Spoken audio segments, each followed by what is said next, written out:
James's driver came early to the shed. "There's a change of plan, James," he said. "We're to take the stopping passenger train today, not the goods train, so we must be ready half an hour early." James was glad to be taking coaches rather than trucks, but he was not so pleased about the extra hurry. Henry and Gordon were in the shed too. "It would be nice to have a branch line to myself," remarked James wistfully. "You!" exclaimed the others in one voice. "Why not?" demanded James. "At least I'd know where my next load's coming from." "Ah," said Gordon knowingly. "But what about all the trucks?" Gordon hated trucks, and had once run off a turntable to avoid pulling them. "And then there's the shunting," put in Henry. "You'd have to do your own, you know." "Well," James hesitated. He had to admit the shunting was what he liked least. "Perhaps Donald or Douglas would do it for me," he began.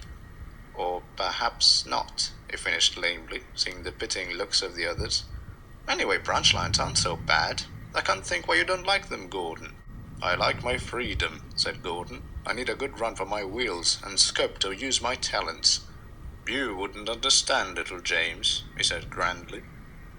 "Pooh," scoffed James. "You only say that because you were once turned to Edward's branch line by mistake." Gordon closed his eyes. His branch line incident was not one he'd wished to remember. Soon James's driver and fireman came for him. James bustled away importantly, and Henry and Gordon exchanged knowing grins. When he passed Edward's station, James told Edward how much he would like a branch line. "You can come and help me any time," smiled Edward. "With Boko away, I've been worked off my wheels just lately." James sighed as he set off again.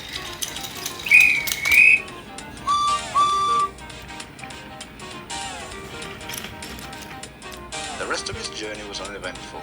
James kept good time and was feeling quite pleased with himself as he set off for home once more. Met Gordon. "Found any good branch lines?" Gordon chuckled. James took no notice. "Just you wait," he muttered. "I'll show you." James came cautiously down Gordon's Hill because he knew he had to stop at Edward's station, which lay near the bottom. It was lucky he did, because just before they reached the platform, James noticed that the points were directing them to the branch platform instead of the main one. "Stop!" he whistled, and his driver quickly put on the brakes. James was not going fast, but suddenly he realized that the platform ended with buffers. "Help!" he gasped and shut his eyes. When the crash didn't come, he opened them again and found that he had stopped a few inches to spare.